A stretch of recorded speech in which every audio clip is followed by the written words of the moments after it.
Podríamos denominar esta cátedra intuición.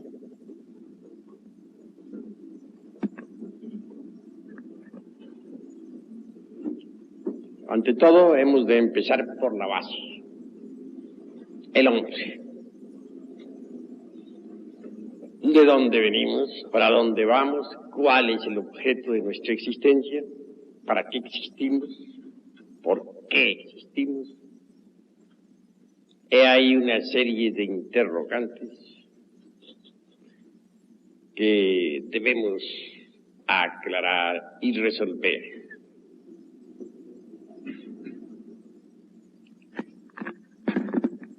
Nace un niño y de hecho recibe el cuerpo físico en forma gratuita, es obvio. Un cuerpo maravilloso, con unas 15.000 millones de neuronas, etcétera, a su servicio. Nada le ha costado.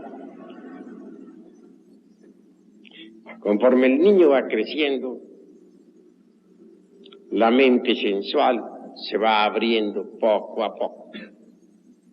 Y esta última en sí misma y por sí misma se informa mediante las percepciones sensoriales externas. Y es precisamente con los datos aportados por tales percepciones como la mente sensual elabora siempre sus conceptos de contenido, motivo por el cual ella jamás puede saber algo sobre lo real. Sus procesos razonativos son subjetivos, se mueven dentro de un círculo vicioso, el de las percepciones sensoriales externas. Eso es obvio. Ahora comprenderán ustedes un poco mejor lo que es la razón subjetiva en sí misma. Más allá de hacerse una plena diferenciación entre razón subjetiva y razón objetiva.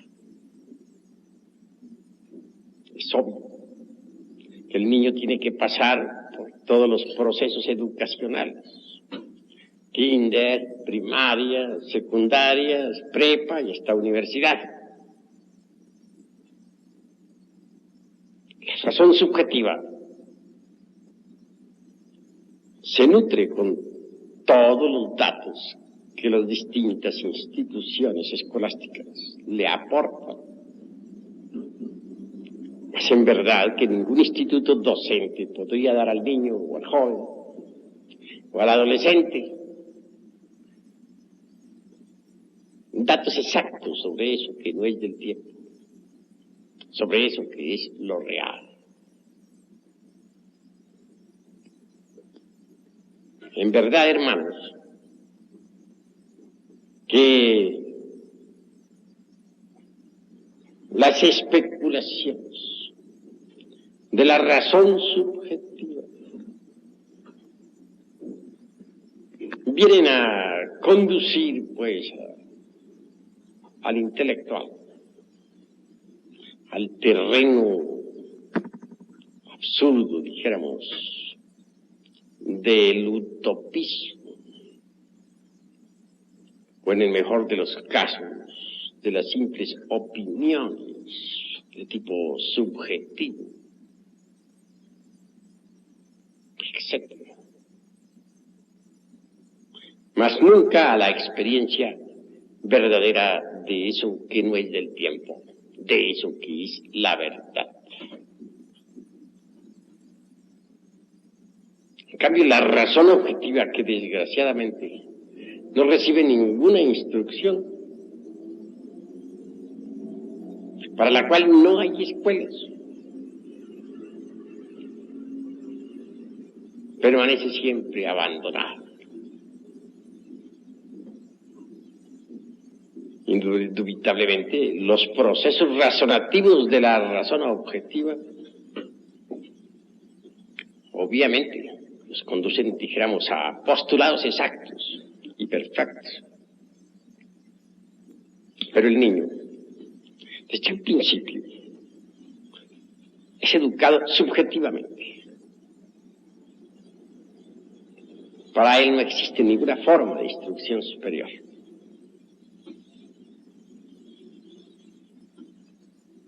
Los datos de los sentidos aportan a la mente subjetiva del adolescente, a la mente sensual, dijéramos.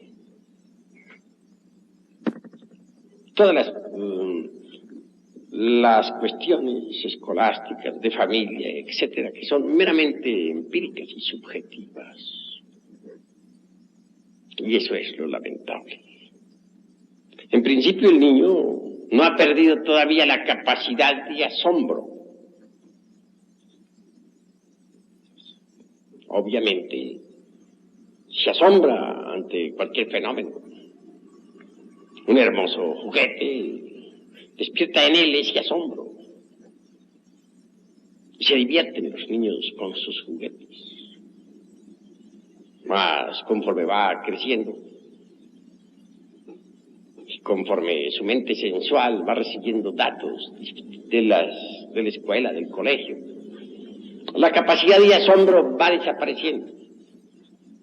Y al fin llega el instante en que el niño se convierte en joven, y el joven ya ha perdido por completo esa capacidad. Desafortunadamente, los datos que uno recibe en las colegios, en las escuelas, en los centros educacionales, solo sirven para nutrir, como ya dije, la mente sensual. Pero nada más.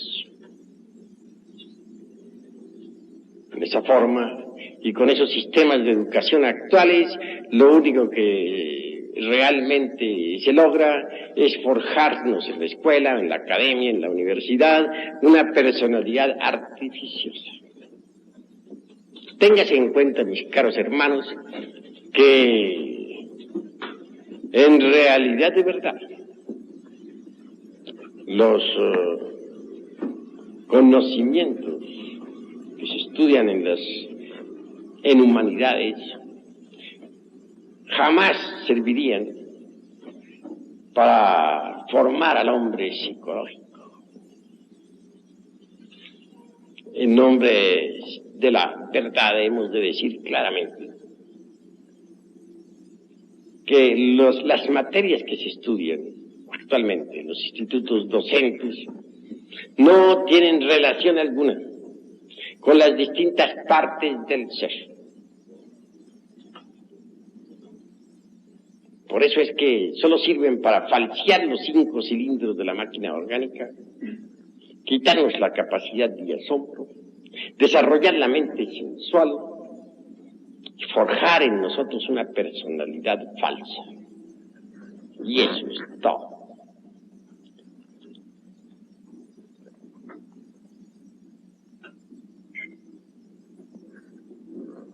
Así pues que se entienda claramente que la mente sensual en forma alguna podría producir en nosotros una transformación radical. Es conveniente entender que la mente sensual, muy culta que parezca, nunca podría sacarlo a uno del automatismo y de la mecanicidad en que se encuentra toda la gente, todo el mundo. Una cosa es el hombre meramente animal, es decir, el animal intelectual. Y otra cosa, en verdad, muy diferente, por cierto, es el verdadero hombre psicológico. Al citar la palabra hombre, incluye también, naturalmente, a la mujer. Y esto se debe subentender claramente. Nacemos con un cuerpo físico maravilloso, pero en realidad de verdad necesitamos hacer algo más. Formar el cuerpo físico no es difícil, lo heredamos. Pero formar el hombre psicológico sí es difícil. Para formar el cuerpo físico no necesitamos trabajar sobre sí mismos. Pero para formar al hombre psicológico sí debemos trabajar en sí mismos. Eso es obvio. Se trata pues de organizar la psiquis que está desordenada para crear el hombre psicológico, que es el verdadero hombre en el sentido más completo de la palabra. Decía el maestro Gurdjieff que la máquina orgánica no tiene ninguna psicología. Tengo que disentir bastante con él en esa cuestión. Sí existe psicología en cualquier máquina orgánica llamada hombre, equivocadamente, por cierto. Lo que sucede es que está desorganizada. Esto es distinto.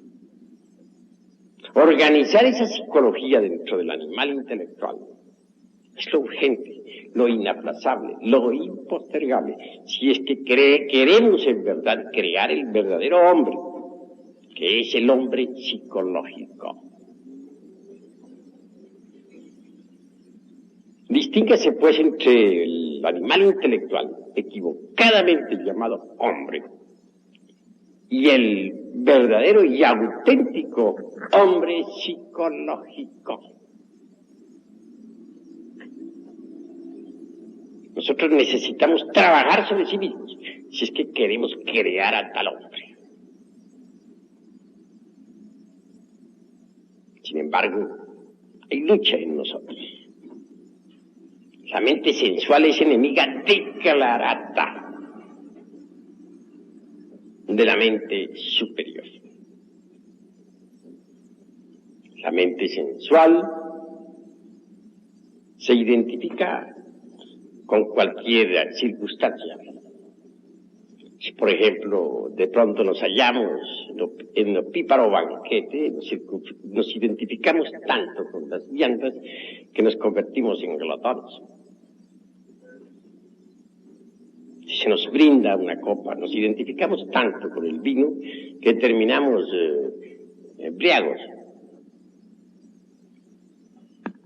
Si encontramos en nuestro camino una persona del sexo opuesto, fascinante, interesante, nos identificamos tanto con aquella que al fin terminamos nosotros de fornicarios o convertidos simplemente en adúlteros. En estas circunstancias, y de este modo, no es posible crear al hombre psicológico. Si por alguna parte hemos de iniciar el trabajo de crear al hombre psicológico, será en realidad de verdad. Trabajando sobre sí mismos, no identificándonos jamás con ninguna circunstancia, y autoobservarnos de instante en instante, de momento en momento. Hay quienes cierran el camino. Existen sociedades, escuelas, órdenes, logias, religiones, sectas, que pretenden organizar la psiquis humana.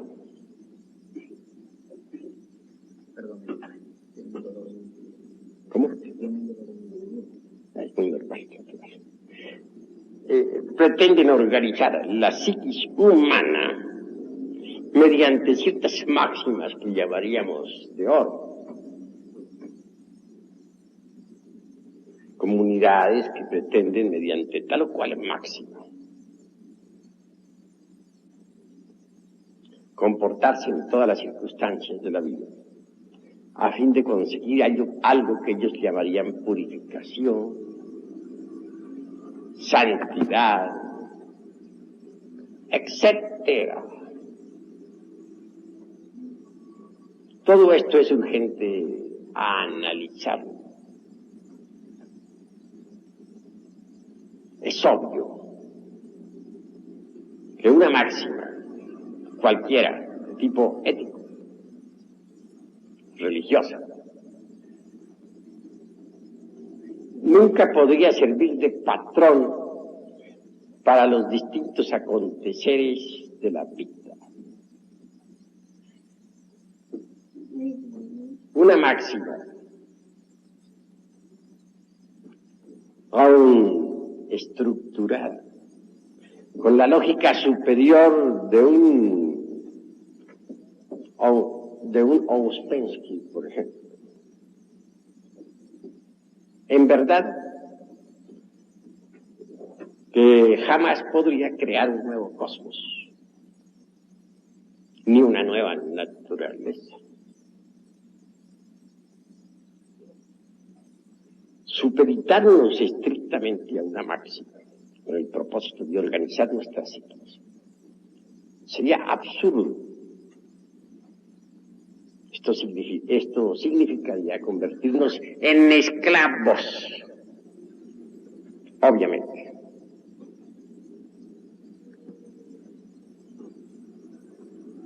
De manera que conviene que reflexionemos sobre muchos catálogos éticos, códigos morales, con máximas de oro. Ellas no pueden transformar, o todas esas reglas o máximas jamás pueden transformar a nadie. Eso es obvio.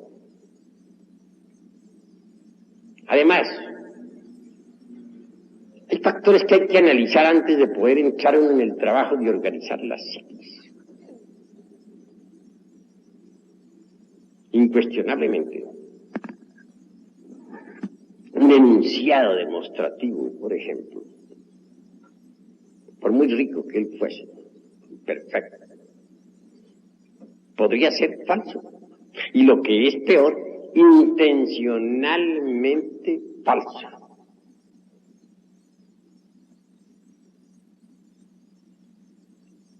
Así que,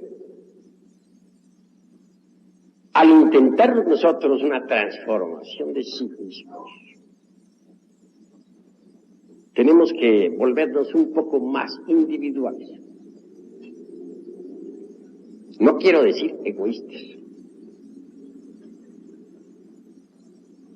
Subentiendas esto como aprender a pensar mejor y en una forma más independiente y perfecta. Que muchas sentencias sagradas, máximas de oro, como ya dije, aforismos que todo el mundo considera perfectos, realmente no podrían servir de patrón de medida para conseguir una transformación auténtica y una organización de la psiquis dentro de nosotros. Se trata de organizar la psiquis interna. Y tenemos que salir de tantos racionalismos de tipo subjetivo. Y ir, como se dice, al grano, a los hechos. Afrontar nuestros propios errores, como son. No querer nunca justificarlos. No tratar de huir de ellos.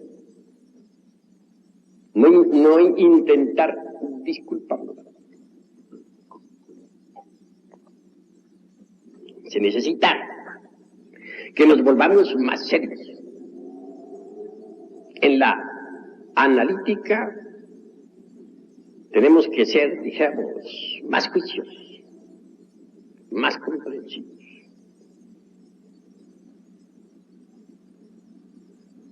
Si en verdad no buscamos escapatorias, entonces sí, podemos trabajar sobre sí mismos para conseguir la organización del hombre psicológico y dejar de ser meros animales intelectuales como hasta ahora somos.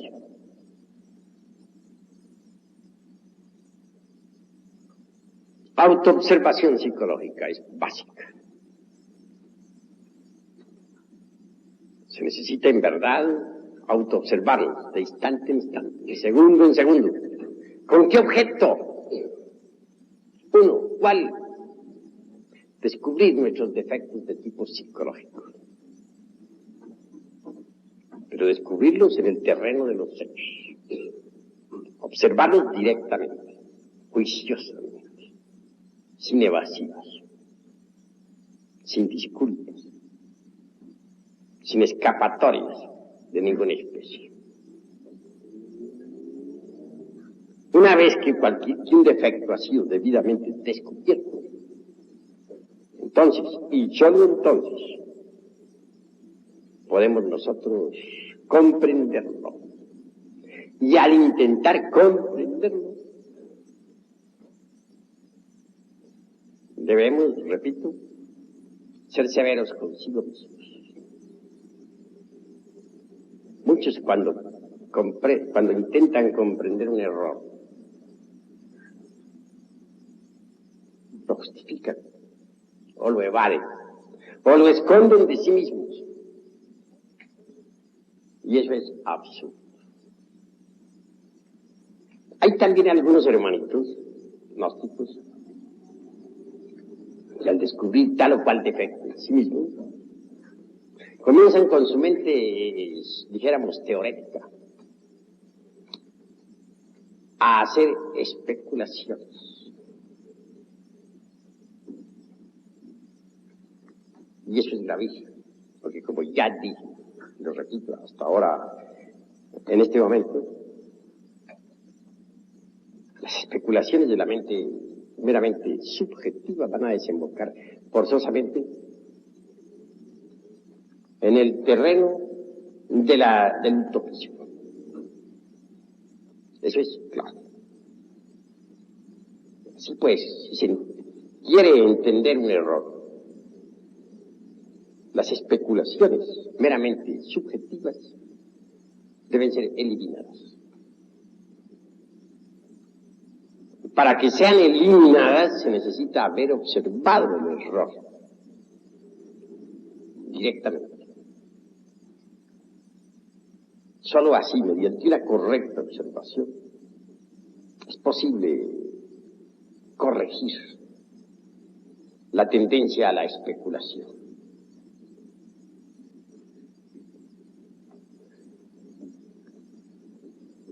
Una vez que uno ha comprendido íntegramente cualquier defecto psicológico, en todos los niveles de la mente,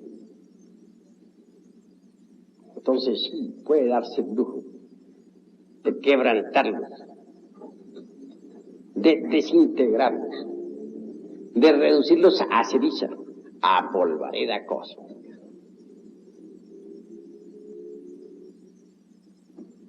Sin embargo, no debemos olvidar nunca que la mente por sí misma no puede alterar radicalmente ningún defecto. Nunca. La mente por sí misma puede rotular cualquier defecto con distintos nombres. Puede pasarlo de un nivel a otro, esconderlo de sí misma, esconderlo de los demás, pero nunca desintegrarlo. Muchas veces les he hablado aquí, les he dicho que necesitamos de un poder que sea superior a la mente, de un poder que en verdad pueda reducir a cenizas a cualquier defecto de tipo psicológico. Afortunadamente ese poder existe en el fondo de nuestra psiquis. Me refiero claramente a Stella Maris, la Virgen del Mar. Es una variante de nuestro propio ser, pero derivada o derivado. Si nosotros nos concentramos en esa fuerza variante que existe en nuestros psiquis, que algunos pueblos la denominaron Isis y otros Tonantzin y aquellos Diana, etc. seremos asistidos. Entonces, el defecto en cuestión puede ser reducido a polvareda cósmica.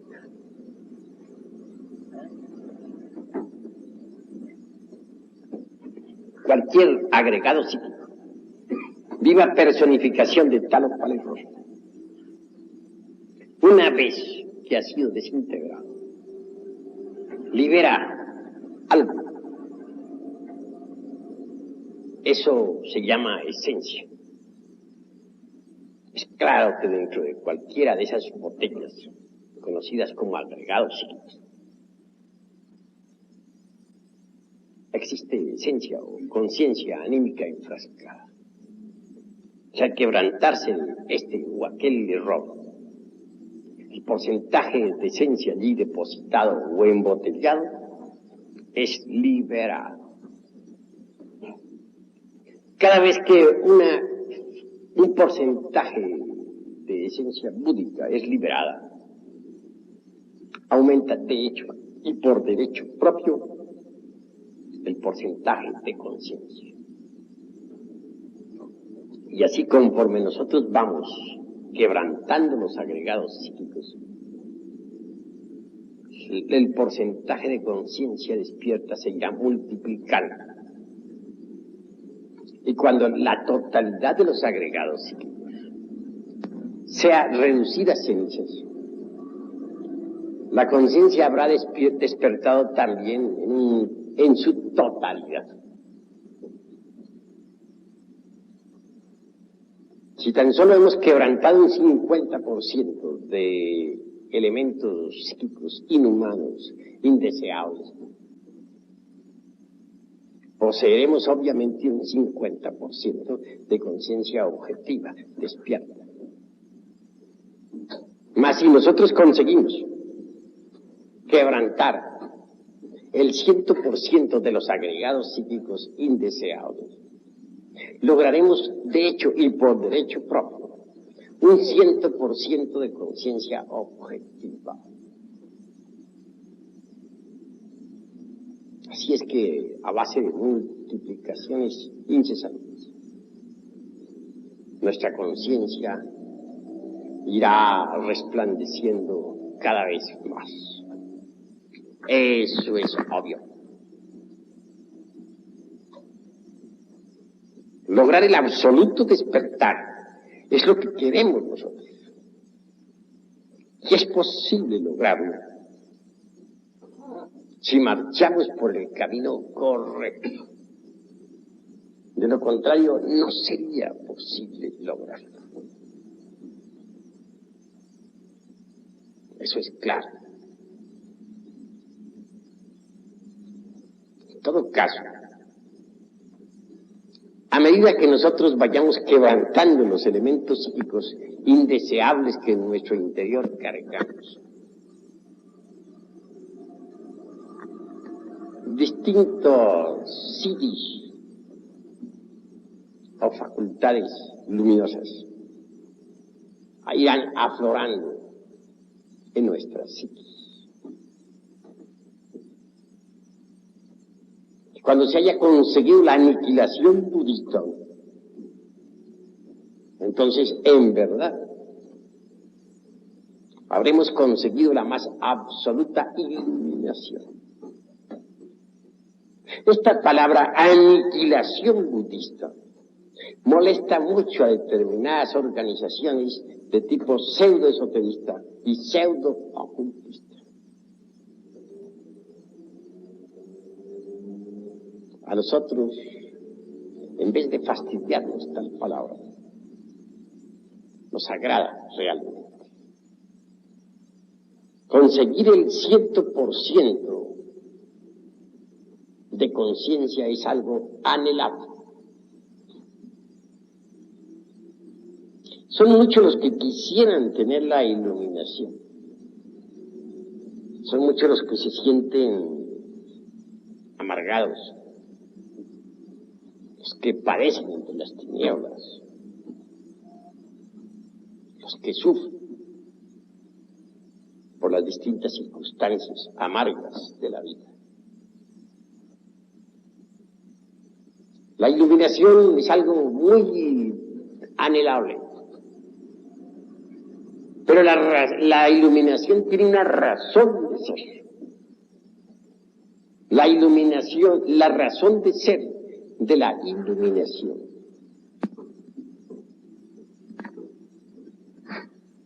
es el Dharmadhatu. Esta palabra de tipo sánscrito sonará un poco extraña a los oídos de los aquí presentes. Dharmadhatu viene de su raíz dharma, elementos psíquicos indeseables que en nuestro interior cargamos. Sin embargo, no por ello lograría la iluminación radical.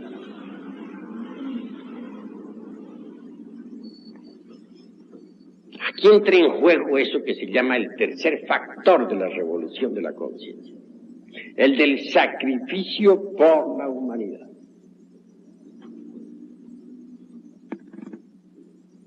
Si nosotros no nos sacrificamos por la humanidad, no sería posible conseguir la iluminación absoluta.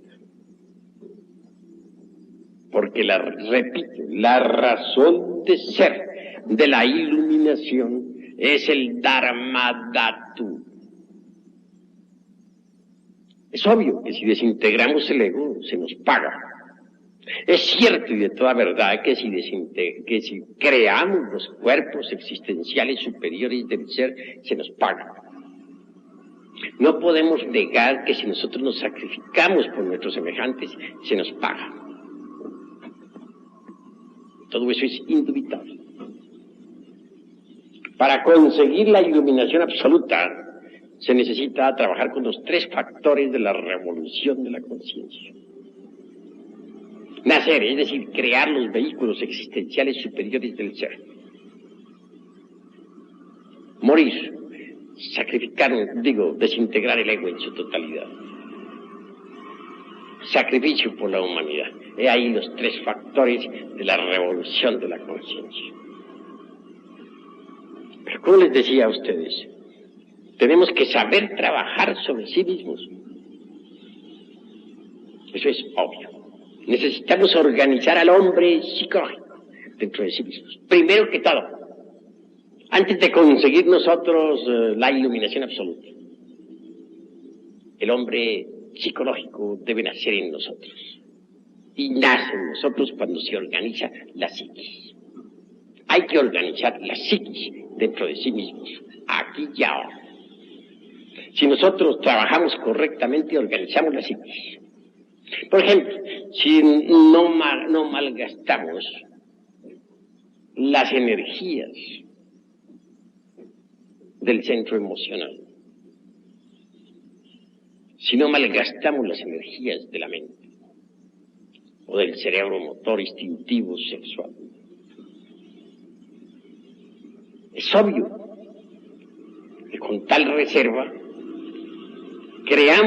venimos a crear, a dar forma al segundo cuerpo psicológico en nosotros, un cuerpo para las emociones. Denominémoslo eidolor. Es indubitable que si nosotros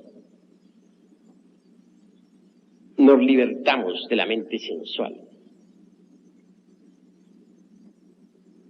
conseguiremos en realidad de verdad ahorrar energías intelectuales, con las cuales podríamos nutrir al tercer cuerpo psicológico, a la mente individual. Y al pronunciarme contra la mente sensual, quiero que entiendan los hermanos claramente que no dejo de reconocer la utilidad de la mente sensual y que necesitamos vivir en perfecto equilibrio, saber manejar la mente superior y saber usar la mente sensual. Porque si uno no sabe usar la mente sensual, se olvida de que tiene que pagar la renta, se olvida de que debe comer para existir, Se olvida de que tiene que vestirse. Anda por la calle en el más completo desaliño. No cumple uno con sus deberes en la vida. Entonces la mente sensual es necesaria.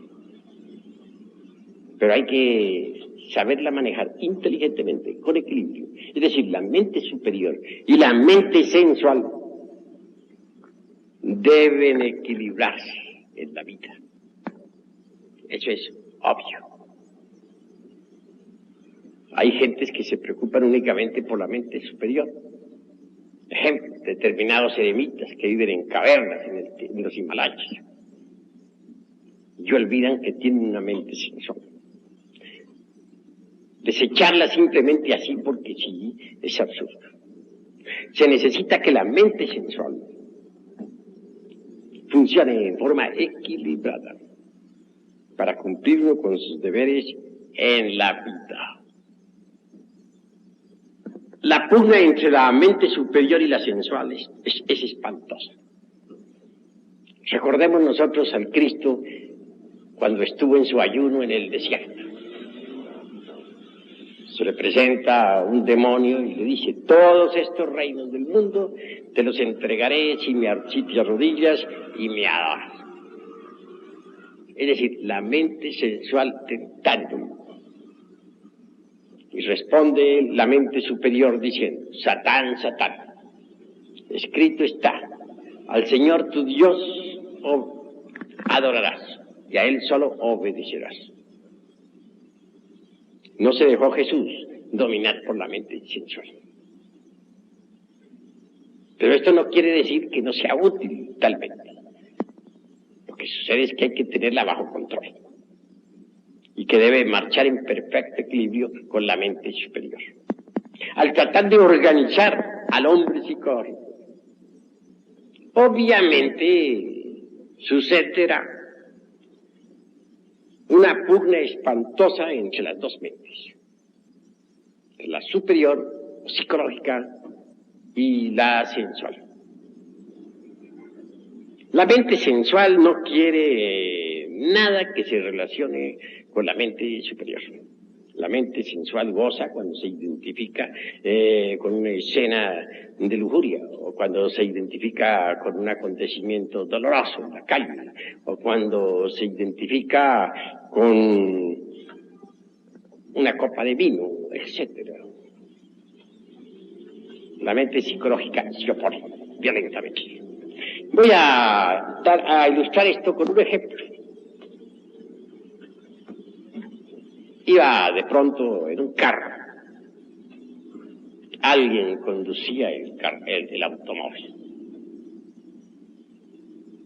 Marchábamos por el carril izquierdo de una calle. Por el carril derecho, una dama conducía otro carruaje. De pronto, sucede que el carruaje que conduce a aquella dama cambia de dirección. Intenta meterse a un supermercado. Es obvio que yendo por la derecha debía quebrar para alguna parte para meterse en el supermercado. Si el supermercado hubiera estado a su derecha, pues se hubiera metido hacia la derecha, pero desafortunadamente estaba a su izquierda. Y el carril izquierdo estaba ocupado por el carruaje en que nosotros viajábamos.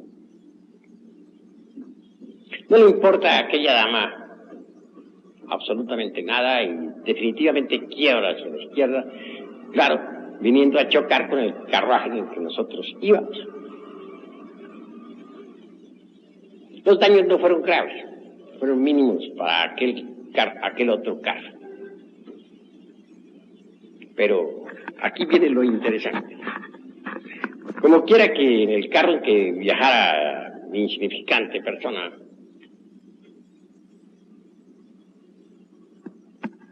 el conductor reconoció no tener la culpa y en verdad no la tenía. Él no era culpable de que otro carruaje se le metiera por delante, quebrando violentamente momentos en que él marchaba. Naturalmente, alegó eso a la dama en cuestión. La dama insistía en tener su razón. Claro, su razón era manifiestamente absurda. Y cualquier perito de tránsito la hubiera descalificado de inmediato. Sin embargo, ella insistía. Llamó al seguro de ella para arreglar el problema. Después de unas 2 horas el seguro no llegaba. La dama insistía en que se le pagaran unos 300 pesos que costaba el daño, la reparación de su vehículo que ella misma había destruido. Los tripulantes del carro en que viajaba y su conductor definitivamente estaban airados en gran manera. Y aunque cualquiera de ellos hubiera podido pagar, no estaban dispuestos a hacerlo. Era tal la ira que tenía. Por mi parte, resolví no identificarme con aquella circunstancia. Pues nuestra disciplina psicológica, nuestro judo psicológico, dijéramos, nos indica que en tales casos uno no debe identificarse. Es obvio que permanecí sereno, de acuerdo con nuestro judo psicológico. Bueno, pero el tiempo se pasaba.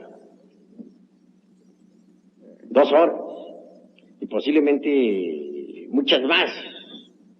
Tendríamos que aguardar, pues el seguro no aparecía. Al fin la dama aquella llegó muy respetuosamente hacia mí, pues yo que era el único que estaba sereno. Los demás tripulantes vociferaban. Me dice, señor, si me diera usted siquiera 300 pesos, dejamos esta cuestión a un lado, porque estoy perdiendo el tiempo, y todos lo estamos perdiendo. Le dije, observe usted la posición en que están esos 2 carros. Quería usted quebrar a la izquierda, debería haber traído el carril izquierdo. Pero usted va por el carril derecho. Y sin embargo intenta entrar a ese supermercado. No es posible entrar por el carril derecho cuando el izquierdo va ocupado. Cualquier perito en tránsito la descalifica. Señor, ¿pero qué hacemos perdiendo el tiempo? No viene el seguro. Bueno, tome sus 300 pesos y vaya usted en santa paz. No hay problema, siga su viaje. Es obvio que hubo una protesta general de los tripulantes. Se indignaron no solamente contra aquella dama, sino contra mí también. Era tal el estado en que se encontraban que no podían menos que protestar. Se encontraban absolutamente identificados con la escena. Y claro que a mí me calificaron de tonto, etcétera, etcétera, etcétera, y otras tantas hierbas.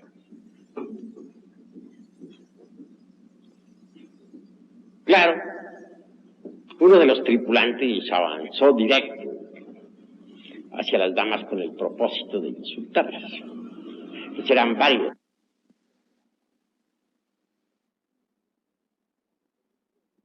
La que conducía y acompañándonos. Yo me adelanté un poquito y le dije a aquella señora, váyase usted en santa paz y no haga caso a los insultadores. Bueno, la mujer muy feliz desde lejos me alcanzó a dar el último saludo y el carro se perdió allá, por esas calles de la ciudad. Hubiera podido seguir aguardando 3, 4, 6 horas, toda una tarde y posiblemente hasta la noche, hasta que llegara el seguro, para concluir en cualquier arreglo tonto. Realmente no había problema grave. Los daños de aquel carro eran mínimos. Pero aunque los tripulantes aquellos tenían dinero, de ninguna manera estaban dispuestos a pagar. Se encontraban tan identificados con la escena que, obviamente, no tenían ganas de, como se dice, dar a torcer su brazo. Lo salvé ciertamente de una cantidad de pormenores y detalles molestosos. Les evité, si es posible, ir a la delegación. Les evité 50.000 trámites y tonterías, amarguras y discusiones. Pero ellos se encontraban tan identificados con aquel hecho que ni cuenta se daban del bien que se les había hecho. Así es la gente.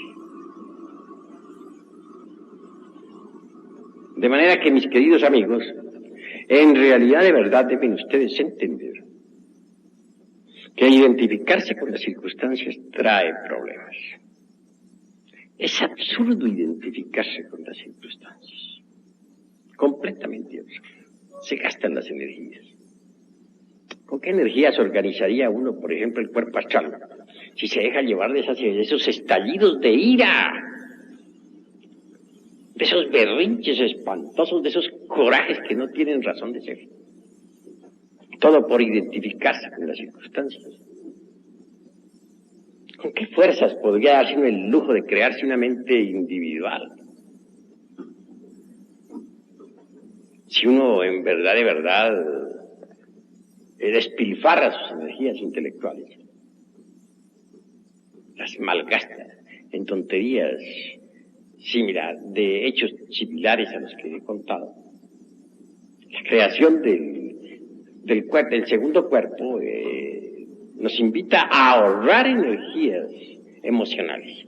Y la creación de un tercer cuerpo, llamaríamos lo intelectual o mente individual, nos hace comprender la necesidad de ahorrar un poco nuestra energía mental. Ahora bien, si nosotros no aprendemos de en verdad a dejar las antipatías mecánicas, si nosotros estamos siempre llenos de mala voluntad hacia nuestros semejantes, ¿con qué energías crearíamos entonces el cuerpo de la voluntad consciente? Es decir, el cuarto cuerpo psicológico. Y hay que crear todo ese juego de vehículos interiores.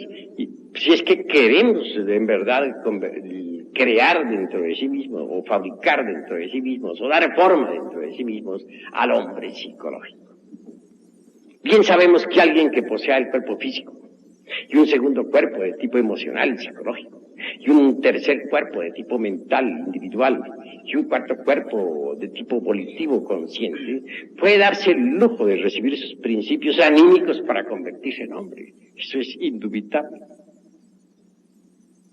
Pero si uno verdaderamente malgasta sus energías motrices, vitales, emocionales, mentales, volitivas, identificándose con todas las circunstancias de la vida, etcétera, pues es obvio que nunca podrá organizar esos cuerpos psicológicos en nosotros, tan indispensables para que dentro de sí mismos aparezca el hombre.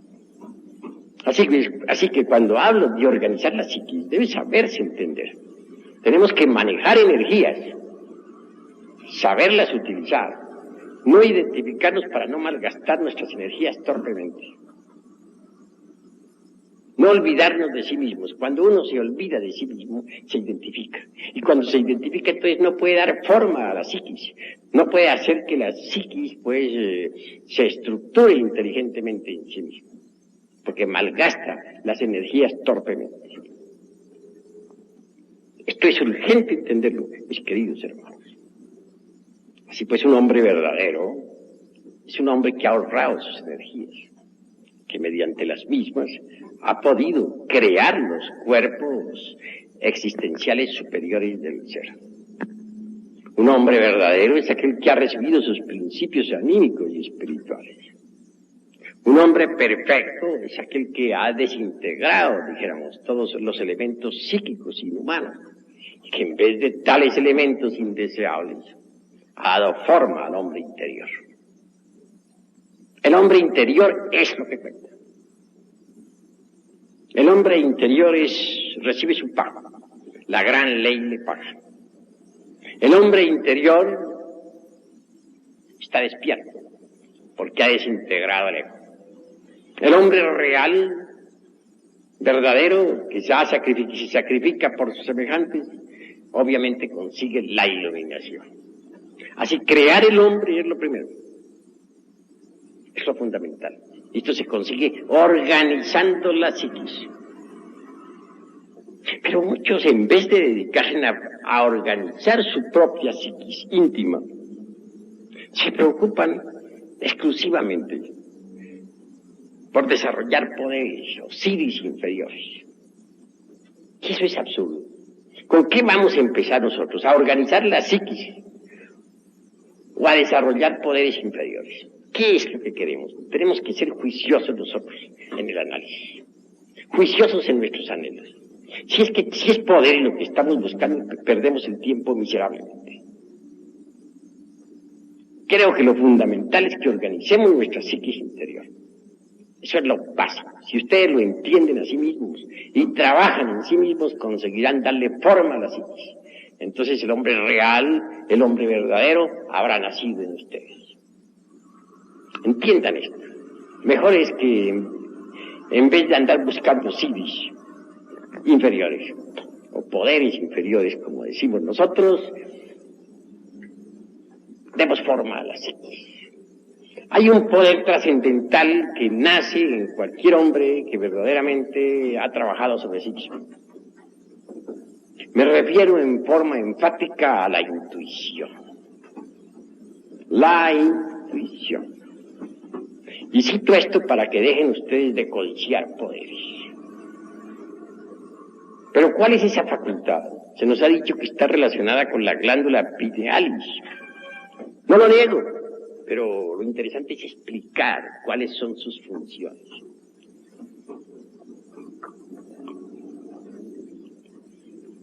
¿Cómo definiríamos la intuición? Percepción directa de la verdad sin el proceso deprimente de la opción. Bueno, está buena esa forma de definir, pero la encuentro muy incipiente. La usan todas las escuelitas, por ahí de tipo pseudoesotérico y pseudo-ocultista. Pero la analítica nos invita a ahondar más en este asunto.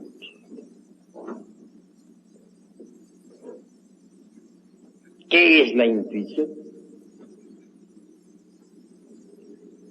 Es una facultad de interpenetración. Posiblemente Hegel, en su dialéctica, trate de definirla con aquello de los concretos universales. Pero me parece mejor definirla con la filosofía china, de la raza amarilla, pues.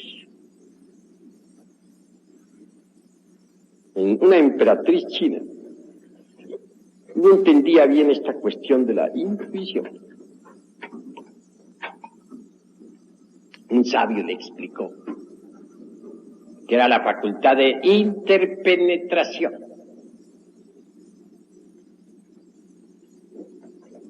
Está correcta esa definición, pero ya no la entendí. Entonces el sabio trajo una veladora encendida y la colocó en el centro de un recinto. Y a su alrededor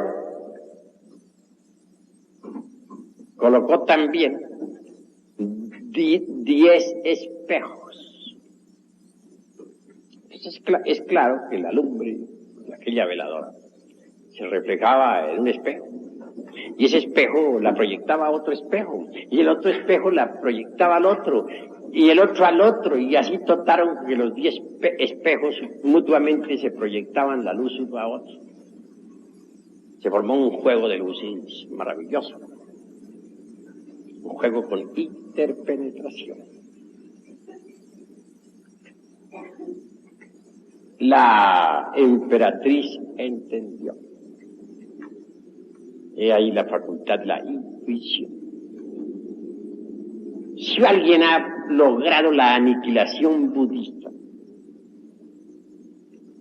Si alguien ha conseguido fabricar los cuerpos existenciales superiores del ser, si verdaderamente es un hombre de verdad, en el sentido más trascendental de la palabra, entonces la facultad de interpenetración será en él un hecho.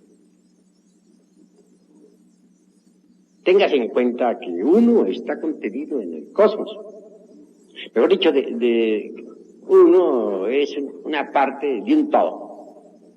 Dentro del microcosmos, hombre, hay mucho, existe mucho, y sin embargo la totalidad de uno no es sino una parte del todo. Ya sabemos que, por ejemplo, dentro del ayocosmos, o sea, el infinito, está contenido el macrocosmos. Dentro del macrocosmos, que es la Vía Láctea, está contenido, ¿qué es? El deuterocosmos, sistema solar. Dentro del deuterocosmos está contenido el sol cósmico. Y dentro de este está contenido, pues, el cosmos tierra, el mesocosmos. A su vez, dentro del mesocosmos está contenido el microcosmos hombre, y dentro del microcosmos hombre está contenido, pues, la vida de lo infinitamente pequeño, el triptocosmos. Como dentro de un cosmos hay otro cosmos, y dentro de ese cosmos hay otro.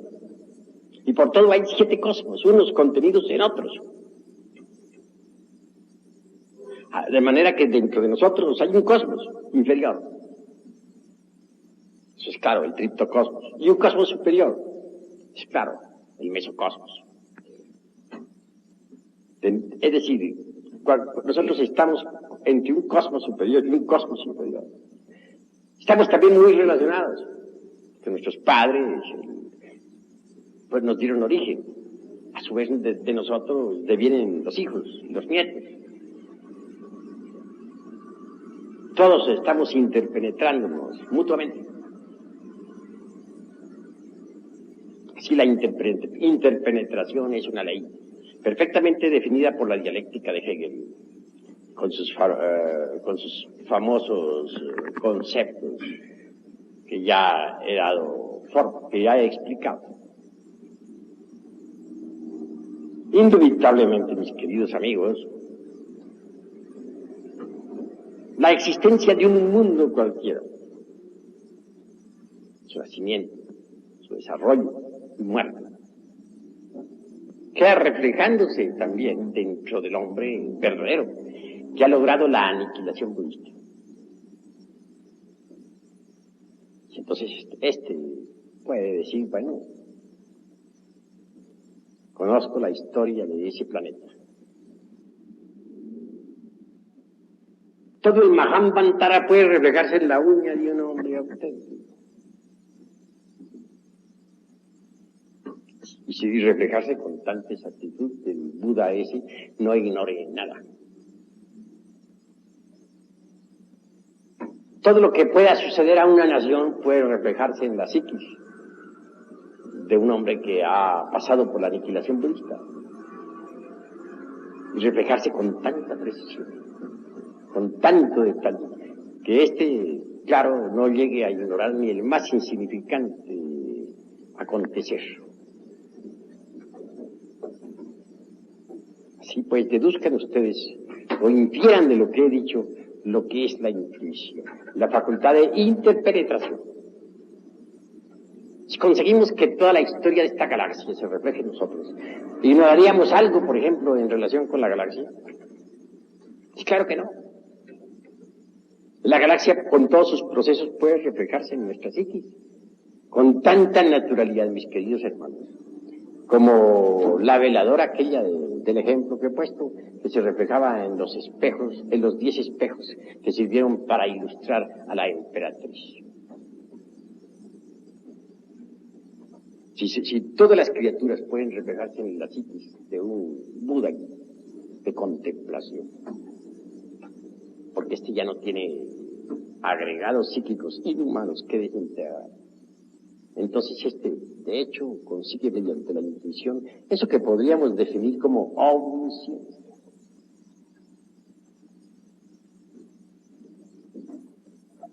Llegar a la iluminación, pues es posible. Pero no olviden, mis queridos amigos, que la iluminación a su vez tiene sus leyes. La razón de ser de la iluminación es el dharmatattva, es decir, el dharma. Si uno se ha sacrificado por los mundos, si uno verdaderamente ha creado sus cuerpos existenciales superiores, si uno verdaderamente ha disuelto el ego, claro, recibe recompensa, ¡pam!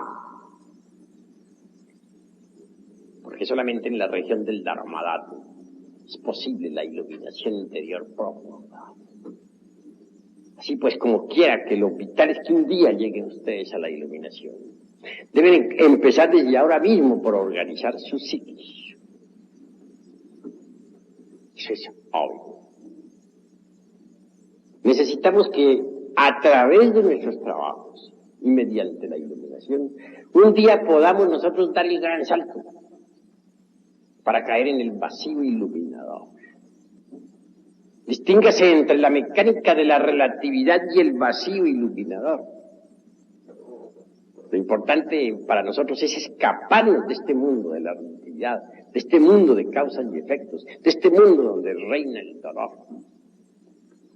Y solamente es posible conseguir uno dar el gran salto para caer en el vacío iluminador si desintegra el ego, si lo reduce a cenizas, si lo convierte en polvareda cósmica, si organiza su psiquis, si le da forma a su psiquis. Solo así puede lograrlo. El vacío iluminador es la máxima aspiración de nosotros. Es la gran